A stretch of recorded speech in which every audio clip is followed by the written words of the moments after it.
Agora eu tenho a satisfação de receber aqui ao vivo no estúdio o delegado da Polícia Civil de Parnaíba, responsável pela 2ª Seccional, delegado Aislan Magalhães. Delegado, muito boa noite, obrigada por aceitar o nosso convite e pela oportunidade dessa conversa. Boa noite. Bom, esse mês de maio, delegado, as ações da polícia têm se voltado bastante para o combate do abuso infanto-juvenil, em alusão à campanha do Maio Laranja. Inclusive, já no início da edição de hoje, a gente ressaltou ali um caso que partiu da investigação da Polícia Civil aqui de Parnaíba, também com a colaboração da Polícia do Estado do Ceará, que resultou na prisão exatamente de um homem acusado de estupro de vulnerável aqui na cidade. E uma série de outras ações, inclusive a nível de educação, estão acontecendo, né? Como que a Polícia Civil tem atuado dentro dessa pauta contra o abuso infanto-juvenil? Sim, em Parnaíba a gente tem uma delegacia especializada, né, no atendimento à mulher, que a partir do ano passado se transformou numa delegacia especializada no atendimento aos grupos vulneráveis como um todo. Então hoje a delegacia atende tanto a mulher quanto a criança, né, vítima de violência, seja ela física, sexual, psicológica, e também outros grupos vulneráveis, como pessoas com deficiência e a comunidade LGBTQIAPN+, né. Então, sempre é importante, né, a gente ressaltar essas ações no combate ao estupro de vulnerável, ao abuso infantil, mas no mês de maio a gente reforça ainda mais essas ações, né, em alusão ao Maio Laranja, né, que é um mês que a gente intensifica essas ações de abuso infantil. E o dia 18 de maio, né, que é o dia D desse mês, faz alusão lá quem não sabe, a morte da Araceli, né? Foi uma criança morta no Espírito Santo, ela só tinha 8 anos. Inclusive, amanhã completa 51 anos da morte dela. O caso foi arquivado sem autoria definida, né? Então, ela foi sequestrada, raptada, drogada, estuprada, morta e carbonizada. Então, foi um caso muito grave. Então, é por isso que foi escolhido esse dia, né? Esse dia D, e esse mês é Maio Amarelo. Às vezes a pessoa confunde, por exemplo, tem o Maio Amarelo e tem o Maio Laranja, né? O Maio Amarelo é do trânsito, consciência de trânsito, e o Maio Laranja é abuso infantil. Sim, delegado, inclusive hoje mesmo vocês já realizaram uma prisão aqui em Parnaíba de uma pessoa suspeita de estupro de vulnerável. A gente traz com exclusividade essas imagens, eu peço que o João mostre aí para quem está nos assistindo e aproveito para que o senhor fale um pouco desse caso de hoje. Certo, esse caso ele partiu de uma investigação de Teresina, né? Infelizmente genitor aí de 2 crianças, uma tinha 12 anos e a outra 14, e quando a mãe saía, né, para trabalhar ou para fazer outras coisas e o genitor ficava sozinho com as crianças eram estupradas pelo genitor. As crianças então fugiram de casa, foram buscar abrigo na casa de uma amiga, e aí a mãe foi atrás e aí conversou com as crianças e ela falou que o pai estava abusando sexualmente. Aí foram feitos todos os exames, né? Foi feita a qualificação indireta dele e ele foi preso, acredito que ali no Dom Rufino, né? A gente estava verificando as informações desde semana passada, né? Acredito que ele estava morando com a mãe, né? Só que quando a gente foi lá ele foi para outro local, mas ele foi preso no próprio local de trabalho. Sim. Delegado, um dado muito triste, infelizmente, que a gente vê em relação a esses casos de abuso de crianças e adolescentes, é que está principalmente relacionado a pessoas da própria família ou próximas ao ciclo familiar. Isso é comprovado em dados. Então, vocês da Polícia Civil, que apelo que vocês fazem para as próprias instituições de apoio, aos familiares que, de uma certa forma, vivenciam essa realidade, para que esses crimes sejam denunciados e que a polícia possa, de fato, indiciar esses criminosos? Sim, infelizmente os dados são realmente assustadores, né? E ainda infelizmente, são apenas 10% que chegam ao conhecimento da polícia, né? Tem um estudo aí que cerca de 90% dos casos são subnotificados, justamente porque isso acontece, a maioria das vezes, 70%, para ser mais preciso, ocorre dentro da família, intrafamiliar. 20% ocorre com pessoas próximas à família, né, com amigos, com o padrinho, com a madrinha, apenas 10% são realmente terceiros totalmente alheios, desconhecidos da criança. Então é um número bastante alarmante. Em 2021, no Brasil, foram aproximadamente 52 mil casos de estupro de vulnerável.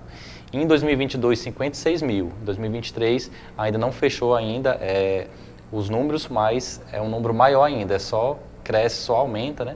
Mas acredito que tenha tido uma queda, porque durante a pandemia realmente se acentuou bastante esses números, né?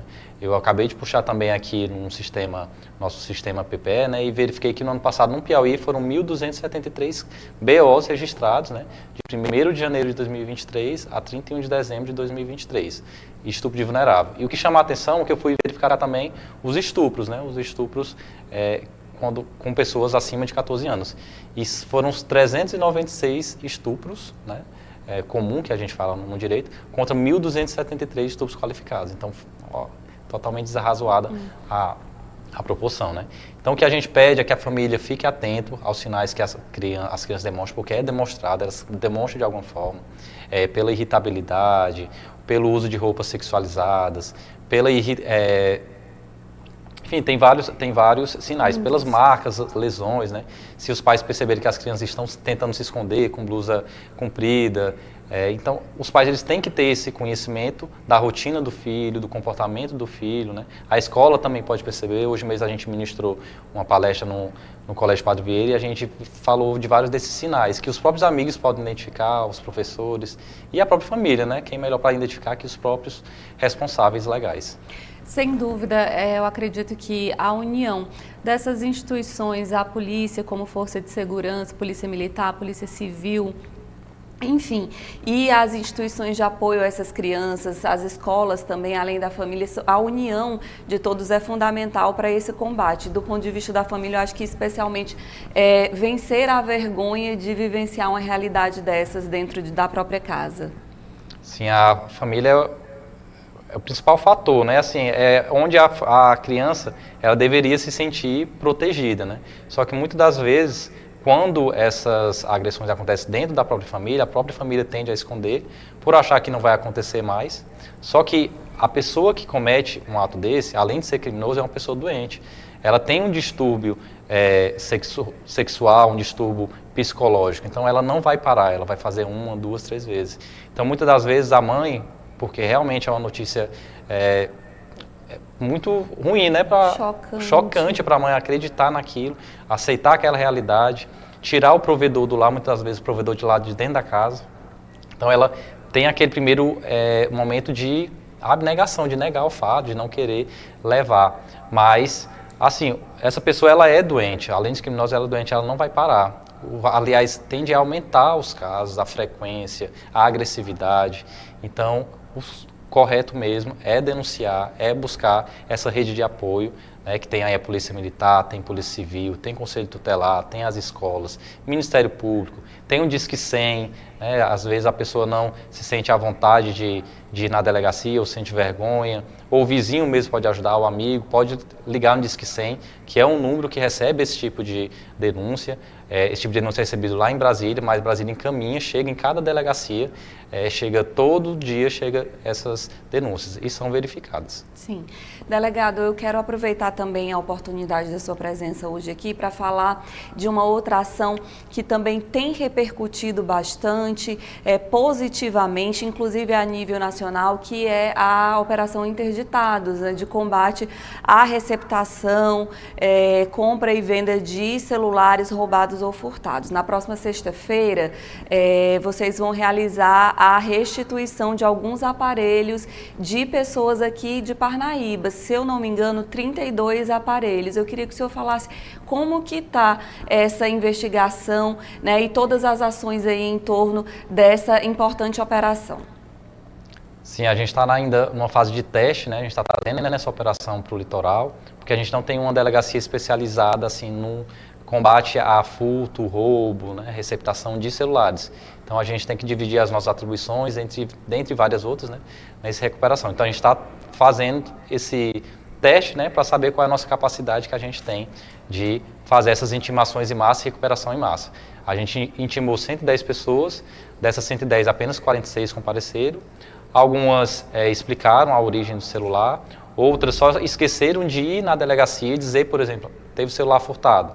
E aí a pessoa consegue recuperar por meios próprios e esquece de ir na delegacia e dizer que recuperou. Aí no nosso sistema lá acusa que o celular continua como furtado. Então algumas das pessoas realmente esqueceram. Então dessas 46 a gente conseguiu recuperar 32, esse número aumentou ontem, então são 36 celulares agora também, compareceu mais gente para poder devolver. E ainda falta 50 e tantas pessoas comparecerem. As pessoas que compareceram na intimação, presume-se que elas estão de boa fé, elas foram, devolveram o celular, explicaram sobre a origem do celular, mas as que não compareceram podem sofrer as sanções penais, né? Vai ser instaurado ou um TCO ou um inquérito do crime de receptação culposa ou receptação dolosa e pode ser pedido também uma busca na casa dessas pessoas.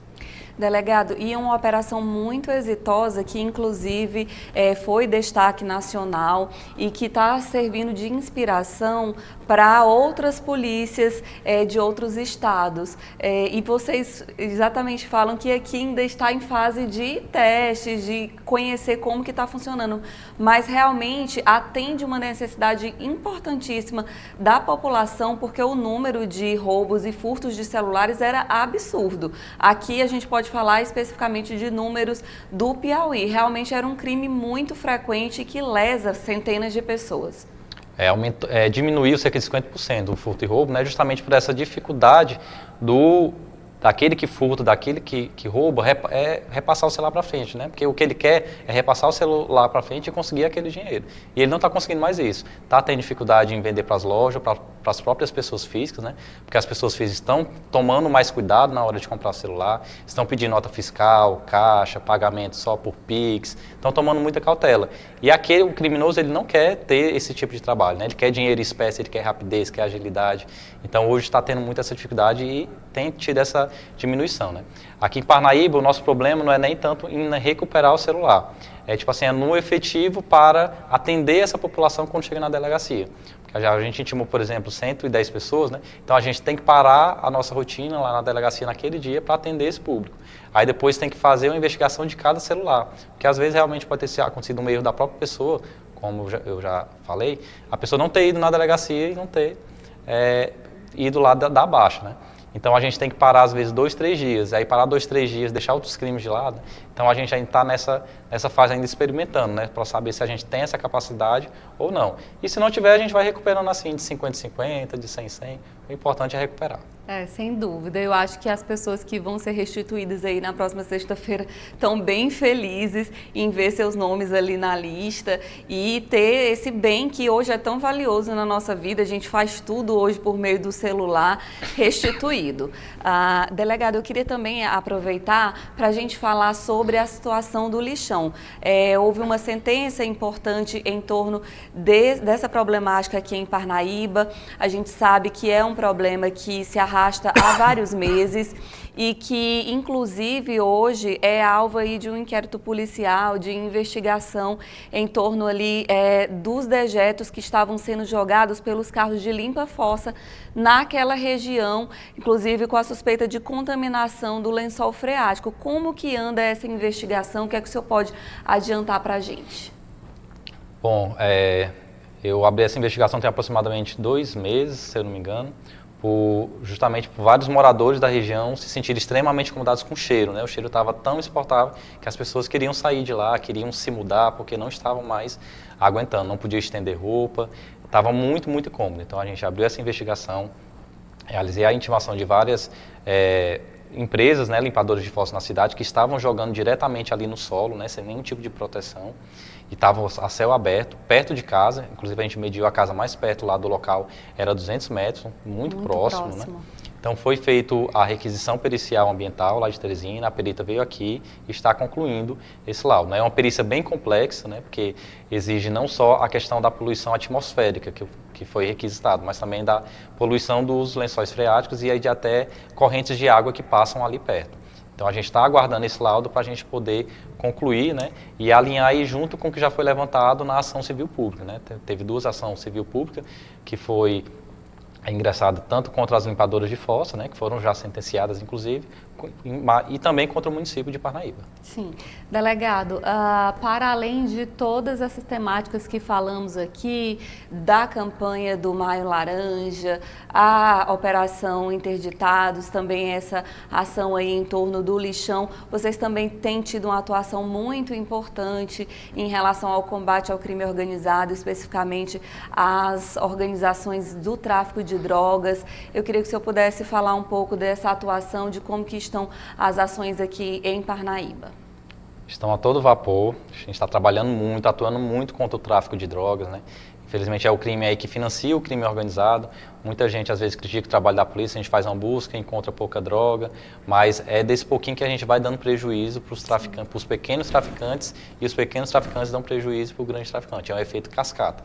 Então, desde o ano passado a gente tem batido muito nesse tipo de investigação. A gente realizou a operação agora ponto final ali no Dom Rufino. A gente teve o sequestro de 14 imóveis, né? E antes mesmo da deflagração dessa operação, a gente já tinha batido lá, realizado 32 buscas, né? Em soldados desse casal que dominava o tráfico na região.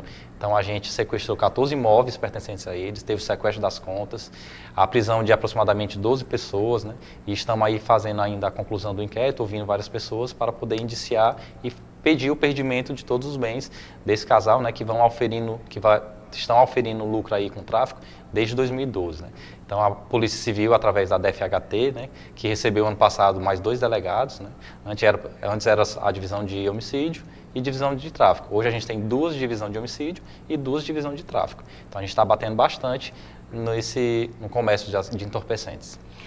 O senhor percebe, de fato, então, resultados mais significativos desde que houve esse espelhamento das polícias aqui, né? E também a ampliação ali com o atendimento do 27º Batalhão, numa área leste da cidade, aí, do ponto de vista da Polícia Militar, e as divisões das delegacias aqui em Parnaíba. Então, isso realmente trouxe um resultado mais positivo a nível de ações e resultados.